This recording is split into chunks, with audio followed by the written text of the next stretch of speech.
자, 두 번째 비디오에서는 우리가 생산 기술을 어떻게 정의하고 그 다음에 그 대체 탄력성에 의해서 우리가 기업의 생산 기술을 어떻게 세 가지로 이렇게 분류할 수 있는지 거기에 관해서 이제 알아봤는데요. 자, 이 세 번째 비디오에 관해서는 우리 생산 기술을 분류할 수 있는 다른 방법, 규모에 대한 수익, 여기에 관해서 한번 얘기해 볼게요. 이 규모에 대한 수익은요, 우리가 이제 효용함수에서 우리가 소비자 이론에서 우리가 동차 함수 얘기를 했었죠. 제가 소비자 이론을 얘기할 때, 이 동차 함수라는 개념은 이제 소비자 이론에서보다 생산자 이론에서 좀 더 중요한 그런 의미를 갖는다고 얘기한 적이 있는데요. 자, 바로 그 의미가 바로 여기 나와 있는 규모 수익이에요. 그래서 영어로는 return to scale인데요. 자, 이 규모 수익의 정의는 모든 생산 요소의 투입량을 H배로 증가시킬 때 산출량은 과연 몇 배로 증가하는지 여기에 관한 개념이에요. 자, 그래서 만약에 H배 증가했을 때 산출량이 정확하게 H배만큼 증가됐다. 그러면 이럴 때 우리는 규모 수익 불변 Constant Return to Scale, 줄여서는 CRS라고 불려요. 그래서 이걸 생산함수로 묘사하면은요, 만약에 노동과 자본을 둘 다 H배만큼 증가시켰어요. 그러면은 그거에 따른 산출량은요, 원래 상태랑 H배로 증가시키기 전이랑 비교하면은 산출량이 정확하게 H배만큼 증가했다는 거예요. 그래가지고 이걸 우리가 동차함수 개념으로 얘기하면은 이거는 정확하게 F가요, 생산함수 F가 1차 동차함수라는 거 이제 알 수가 있죠. Homogeneous of degree 1이요. 자, 그리고 만약에 H배보다 더 증가했다. 그럴 경우에는 우리가 이제 규모 수익 체증이요. 그래서 영어로는 Increasing Return to Scale, 줄여서 IRS요.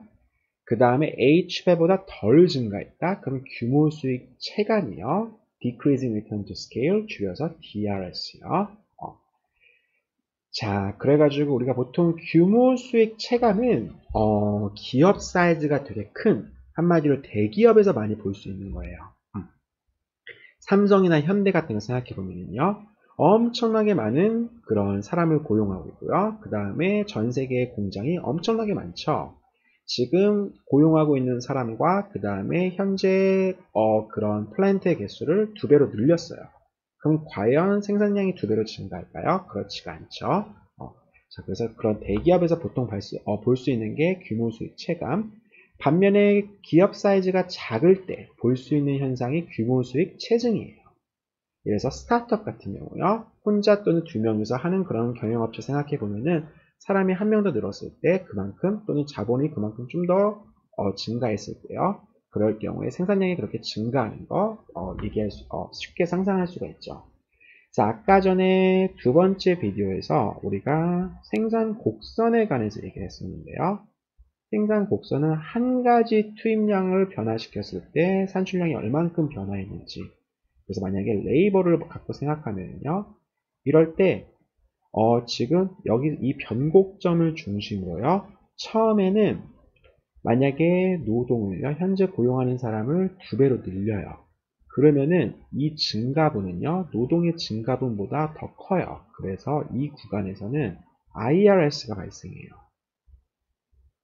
그런데 이 변곡점을 이제 기점으로 해가지고 더 사람을 많이 고용했다. 그럴 경우에는 이제 사람을 2배 더 증가시킨다 하더라도 증가분이 예전보다 이제 산출량의 증가분이 그거에 못 미치는 경우죠.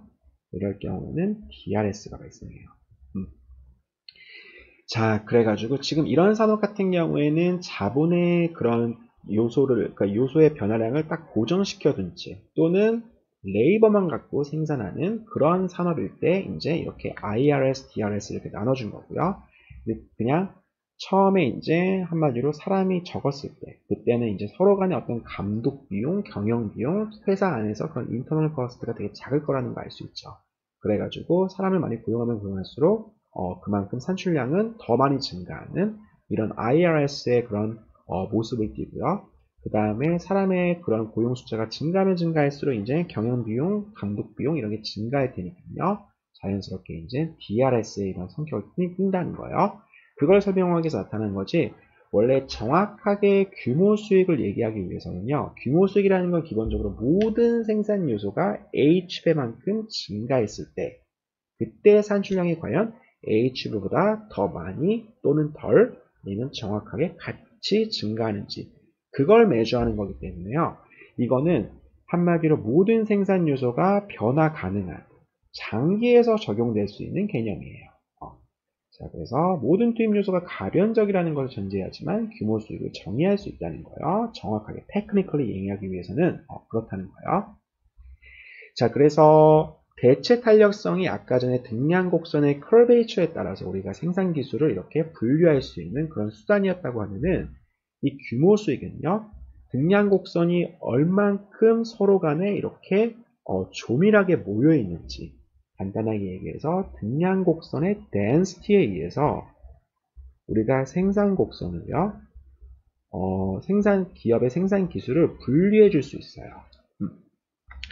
자, 그래서 지금 제일 왼쪽 같은 경우에는요, 규모 수익 불변, CRS를 묘사하고 있는데요. 자, 여기서 보면은 만약에 노동과 자본은 현재 지금 여기 A점에 있는데요. 2배만큼 증가했어요. 그러니까 투입량이 정확하게 2배 늘어났죠. 3배 증가시켰어요.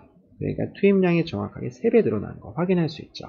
자, 그래서 규모 수익 불변일 경우에 우리가 등량 곡선 10, 20, 30의 곡선을 그려다 주다 보면은 이렇게 딱딱 정확한 간격으로 띄어져 있다는 거, 이거 알 수 있죠. 근데 이제 만약에 규모 수익 체감일 경우에는요, 그러면 이제 2배 증가하더라도 20만큼 생산을 못하는 거죠. 예를 들어서 15개밖에 생산을 못하는 거죠. 20 같은 경우는 지금 여기 있는 거죠. Q20은요. 여기 있는 거죠. 그렇죠.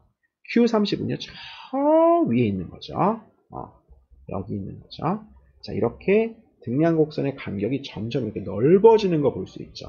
여기 그림에서처럼요. 여기 그림에서처럼요.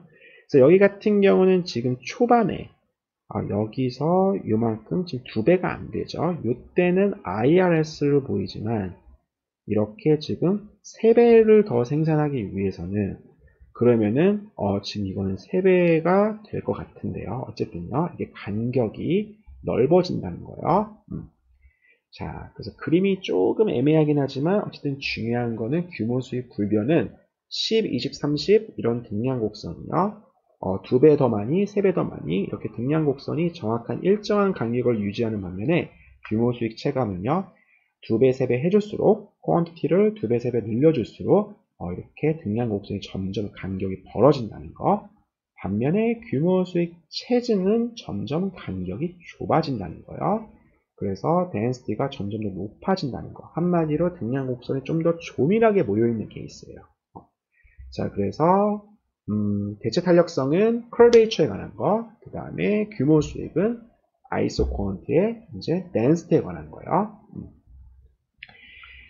자, 그래서 이 다음 example이 묘사하고 있는 거는 왜 규모 수익 체감이 발생하는지요. 그걸 생각해 보면은 아까 전에 우리가 한계 생산 체감의 법칙 얘기한 적 있죠.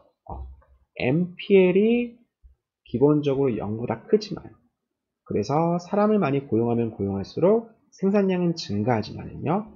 그 생산량의 그 증가하는 속도는 감소한다는 거예요. 그 증가율은 감소한다는 거예요. 그래서 혹시나 이 규모 수익 체감이요. DRS라는 그 성질이 한계 생산이 체감함으로부터 나오는 그런 게 아닐까? 이렇게 생각할 수 있어요. 왜냐면은 노동을 그만큼 사람을 많이 고용하면 고용할수록 그 증가 속도는 줄어드니까요. 결국 생산량이 그만큼 예전만큼 그렇게 빨리 증가하는 건 아니겠죠. 그렇게 생각하면은 이 둘 간에 이 두 가지 그 개념 간에 서로 관련이 있지 않을까 이렇게 생각할 수 있어요. 그런데 다음 example 보여주는 거는요. 비록 한계 생산은 체감한다 하더라도요. 규모 수익은 증가하거나 또는 불변일 수 있다는 거예요. 자, 그래서 이 그림에서 묘사하고 있는 거는 생산 기술이 규모 수익 불변일 때 등량 곡선을 묘사하고 있거든요. 왜 그런지 생각해 보면은 우리가 지금 A점은 자본과 노동을 둘 다 각각 2개의 유닛을 갖고 이제 생산하는 그런 플랜이고요. 그리고 나서 생산할 수 있는 산출량은 50이에요. 근데 지금 노동과 자본을 2배로 늘린 게 바로 D점이죠. 근데 D점을 통과하는 등량 곡선의 레벨은 100이에요. 노동과 자본 둘 다 2배로 늘렸더니 산출량이 2배로 늘어났네요. E점 같은 경우는 3배로 증가시킨 케이스죠. 산출량이 150이에요. 3배로 증가했죠. 자, 이거는 CRS란 얘기죠. 그런데요, 한계 생산 체감이라는 거는 노동만 증가시켰을 때 그 산출량이 증가하는 스피드가 그만큼 예전만큼 못하다는 걸 의미하는 거죠. 그걸 묘사하는 거죠.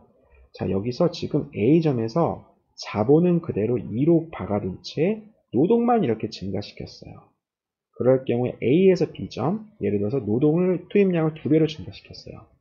산출량이 50에서 70, 20만큼 증가하죠. 여기서 한 배 더, 그래서 총 3배를 증가시켰어요. C점으로 이동하면요. C점을 통과하는 등량 곡선의 레벨은 85. 그래서 B점과 비교해 봤을 때 정확히 이만큼 더 늘린 거죠. 노동 투입량을 15만큼 증가하고. 그러니까 한마디로 한계 생산성, 노동의 한계 생산이 20에서 15로 줄어든 걸 볼 수 있죠. 자, 왜 이렇게 서로 관련이 없냐면은 기본적으로 한계 생산이라는 거는 하나의 요소를 박아둔 채 그 한 가지 다른 요소가 변화했을 때 2에서 4로 변화하고 4에서 6으로 변화했을 때 각각 그 한계 생산성이 점차 감소한다는 거죠. 2에서 4에서 증가했을 때보다 4에서 6으로 갔을 때 이때 더 한계 생산성이 감소한다는 게 한계 생산 체감이고요. 반면에 규모 수익 체감이라는 건 뭐냐면은 노동과 자본을 둘 다 변화시키는 거예요. 둘 다 2배로 또는 3배로 이렇게 변화시킨 거죠. 그래서 규모 수익이 체감이라는 거는 한마디로 노동 자본 둘 다 2배로 증가시켰는데 예전만큼 이 노동과 자본 사이의 시너지 이펙트가 한마디로 complementarity, 서로 간의 어떤 보완적인 관계, 기본적으로 자본이 많이 들어가면은 노동의 생산성도 증가하는 그러한 성질이 잘 발현되지 않을 때 나타내는 성질이에요. 자, 그래서 이렇게 규모 수익은 2가지 다 증가시켰을 때 성질이고, 산출량이 얼만큼 변화했는지, 그 다음에 한계 생산성 같은 경우에는 딱 한 가지만 변화했을 때, 이쪽 또는 이쪽이죠. 자본을만을 변화시켰을 때나 또는 노동만을 변화시켰을 때나 이때 산출량이 얼만큼 증가하는지 그걸 나타내는 거기 때문에 기본적으로 두 개념 간에 그렇게 큰 관련은 없다는 거예요. 자, 그 다음에 컷 더글라스 생산함수일 경우에는 우리가 좀 더 이 CRS 생산 기술이 CRS냐 DRS냐 IRS냐 이걸 좀 더 쉽게 알 수가 있어요. 그래가지고 여기 지금 컷 더글라스 테크놀로지 나와 있는데요. 지금 L에 노동에 붙어있는 승수가 알파승, 그 다음에 자본에 붙어있는 승수가 베타승 이렇게 나와 있죠. 만약에 지금 F를요. 여기 컷 더글라스처럼 이렇게 주어져 있다고 하고요. 그 다음에 여기다가 노동과 자본을 둘 다 H배 증가시키면은요. 그러면은 L에다가 HL 넣어줘야죠. 그 다음에 K에다가는 HK 넣어줘야죠. 자, 이거 알파하고 베타 각각 디스트리뷰트 해준 다음에 정리해주면은 A, H의 알파 플러스 베타승, 그 다음에 L, 알파승, K, 베타승.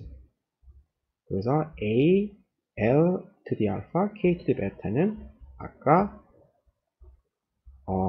첫 번째 그 F 펑션이었으니까요. 자, 그래서 자, 이렇게 나온다는 거 알 수 있죠. 그래서 여기서 만약에 알파 플러스 베타가 1보다 커요. 알파 플러스 베타가 1보다 크면은 그럼 이거는 이제 규모 수익 체증, 그래서 IRS가 되는 거죠. 정확히 1이에요. 그러면은 CRS가 되고요. 1보다 작아요. 그러면은 규모 수익 체감 DRS가 되는 거죠.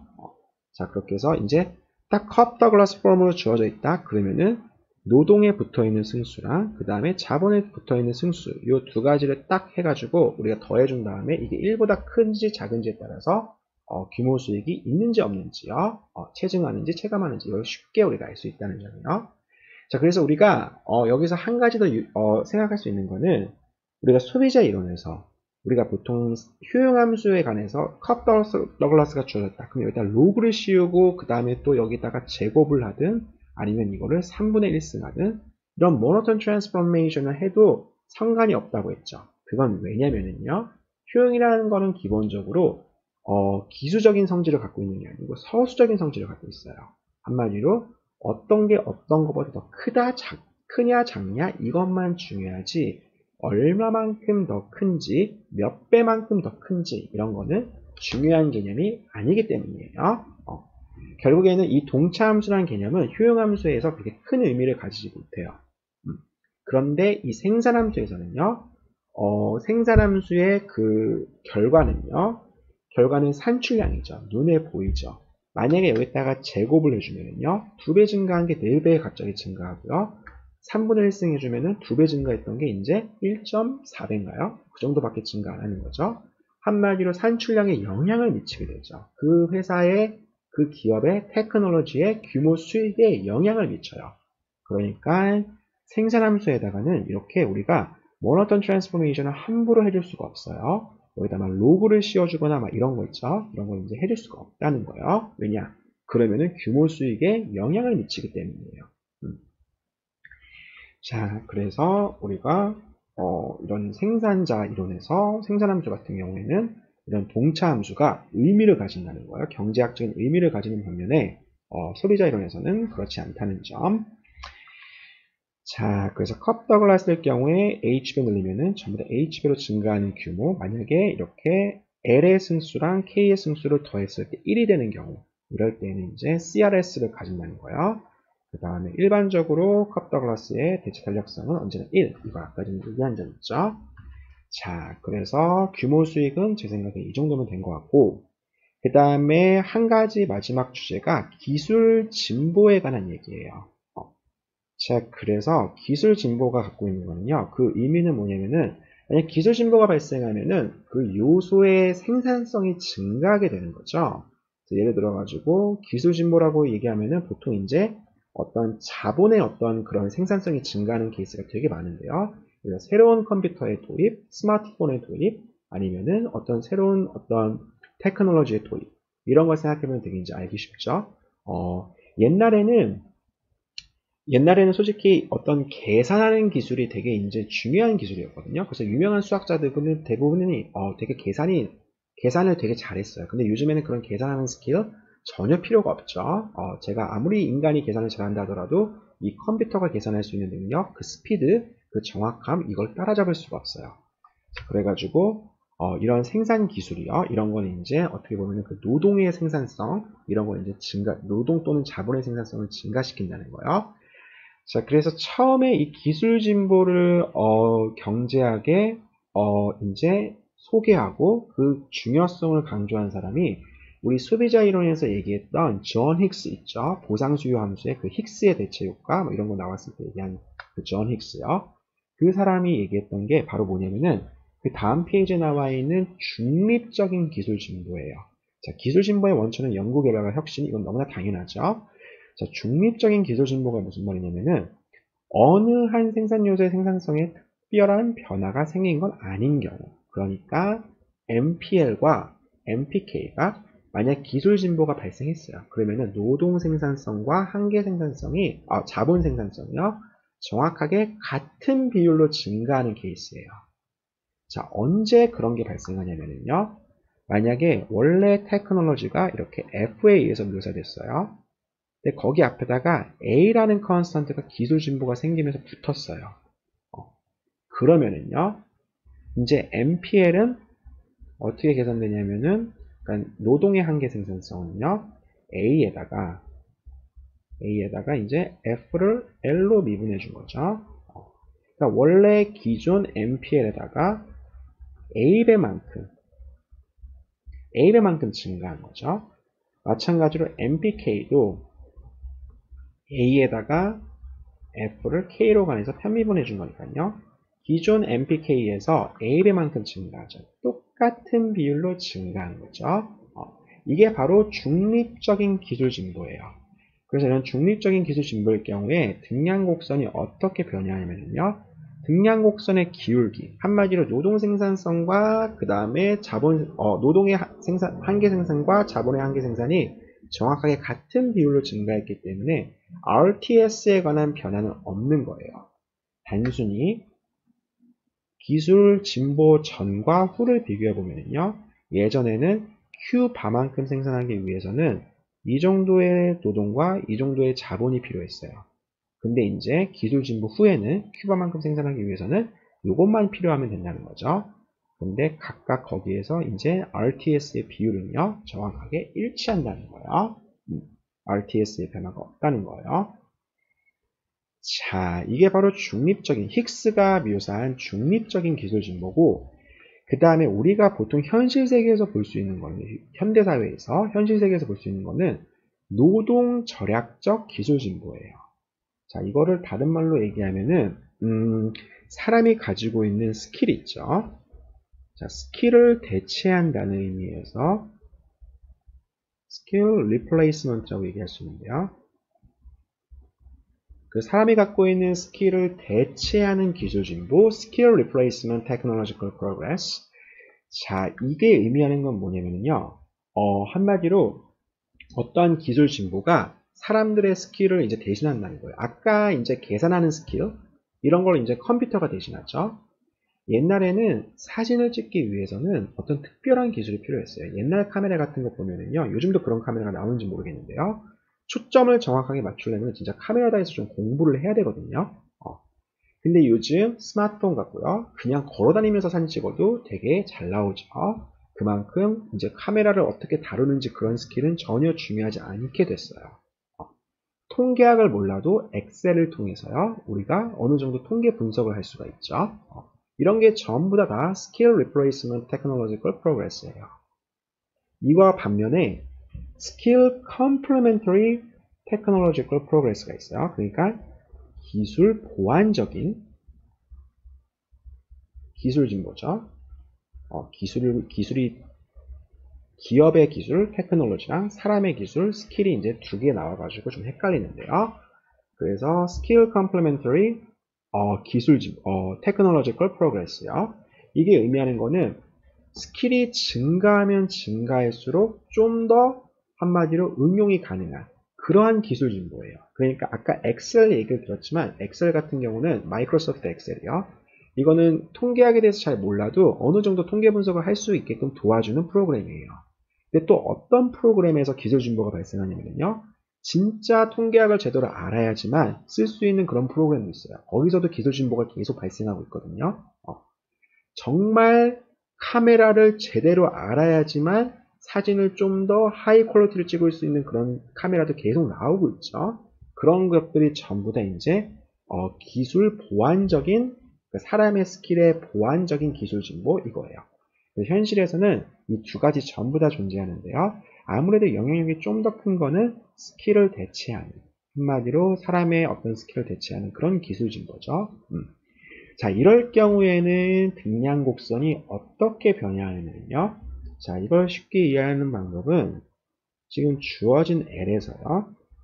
주어진 L에서 예전 기술 진보 전이요. 큐바만큼 생산하기 위해서는 이만큼의 캐피탈이 필요했어요. 한마디로 큐바만큼 계산하기 위해서는요. 엄청나게 많은 계산기가 필요했어요. 근데 기술 진보 후 한마디로 슈퍼컴퓨터가 나온 다음에는요. 큐바만큼의 계산을 위해서는요. 이제 슈퍼컴퓨터 딱 한 대만 필요하면 되는 거죠. 게다가 여기다가 RTS, 한마디로 노동의 생산성이 얼만큼 더 좋은지. 예전에는요. 기술 진보 전에는 노동의 생산성이 되게 중요했어요. RTS가 되게 크다는 얘기죠. 근데 기술 진보 후에는요. 지금 RTS 값이 되게 낮은 거 볼 수 있죠. 등량 곡선의 기울기가 완만해요. 그 말은 노동의 생산성이 그만큼 줄어들었다는 얘기거든요. 자, 그래서 이렇게 노동 절약적인 기술 진보 또는 Skill Replacement 기술 진보, 이거는 주어진 노동에서 그 RTS를 감소시키고요. 한마디로 노동의 생산성을 감소시키고 그 다음에 Q바만큼 생산하기 위해서 필요한 자본량 역시 감소시키고요. 자, 이런 기술 진보를 나타내요. 그래가지고 처음에는 이렇게 간격을 보이다가 이제 증가하면 증가할수록 이제 점점 이 차이가 줄어드는 자, 이런 기술 진보를 나타내는 게 바로 노동조약적 기술 진보예요. 자, 그래서 기술 진보가 왜 중요하냐면은, 이제 거시경제 원론이나 거시경제학을 공부하다 보면은, 거시경제학에서 제일 중요한 토픽은 과연 한 나라의 경제 성장을 이루는 그 요소는 무엇인지, 그걸 이제 정확하게 파악하는, 한마디로 경제 성장 그 모형이 있거든요. 그게 이제 거시경제학에서 제일 중요한 토픽인데, 그 이코노믹 그로스에서 제일 중요한 영향력을 미치는 게 바로 기술 진보예요. 그래서 유명한 그 솔로우 모델이 있죠. 그 노벨 경제학상 수상자인 로버트 솔로우가 개발한 그 이코노믹 그로스 모델이 하나 있어요. 거기서 제일 중요한 게 이코노믹 그로스를 위해서 제일 중요한 거는 이 기술 진보거든요. 자, 그래서 여기 나와 있는 힉스의 기술 진보, 그 다음에 이렇게 노동 절약적인 기술 진보, 그 다음에 또 기술 진보는 어떠한 성질을 갖냐면요. 기존의 그런 이퀴먼트를 좀 더 싸게 만들어요. 제가 군대에서 제대하고 나서 처음으로 이제 랩탑을 구입했거든요. 그 노트북이라고 불리는 거 있죠. 근데 그때까지만 하더라도 노트북이 그렇게 상용화되기 전이었어요. 이전이었어요. 요즘은 거의 대부분 사람들이 노트북을 갖고 있죠.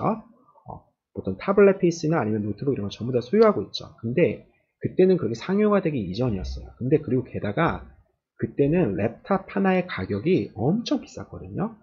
제가 기억은 정확히 안 나지만 그때 제가 삼성에서 노트북을 샀는데요. 가격이 한 300만원. 그때 당시만 해도 300만원이었어요. 요즘에는 한 50만원만 줘도 괜찮게 돌아가는 컴퓨터를 살 수가 있죠. 그거는 그만큼의 컴퓨터 기술이 많이 발전했기 때문이에요. 그렇죠? 이렇게 싼 가격, 기술 진보로 인해서 싼 가격으로 사람들이 좀 더 그 테크놀로지를 쉽게 도입할 수가 있죠. 그만큼 기술 진보가 되게 상용화되고 사회에 이렇게 디퓨즈 돼요. 싼 가격으로 인해서요. 그래서 기술 진보는 그렇게 싸게끔 싼 가격에 필요한 이퀴먼트를 구입할 수 있게끔, 그래서 한 사회의 자본에 대한 축적의 그 스피드가 이렇게 증가하게끔 그걸 또 역시 유도해요. 그래서 새로운 컴퓨터의 도입, 아까 랩탑 이그샘플 드린 거요. 스마트폰도 처음에는 되게 비쌌지만 요즘에는 뭐 옛날 여전히 새로 나온 갤럭시나 그 다음에 뭐 애플 이제 아이폰 새로 나오면은요 비싸겠죠.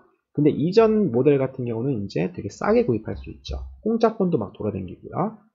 그 다음에 transportation, 비행기도 옛날에는 한 번 타는데 여행 가는데 엄청 비쌌지만 요즘에는 싼 가격에 이제 코로나 때문에 여행은 비록 못하지만은요 그래도 이렇게 여행할 수 있죠. 기술 진보는 이렇게 예전 그런 이퀴먼트 같은 거를요 이렇게 싸게 구입할 수 있게끔, 한마디로 그래서 자본의 축적 스피드가 엄청나게 빠르게 증가하게끔 그걸 이제 가능하게 해준다는 거예요. 그래서 이게 경제 성장에 되게 또 역시 중요한 역할을 미치는데요.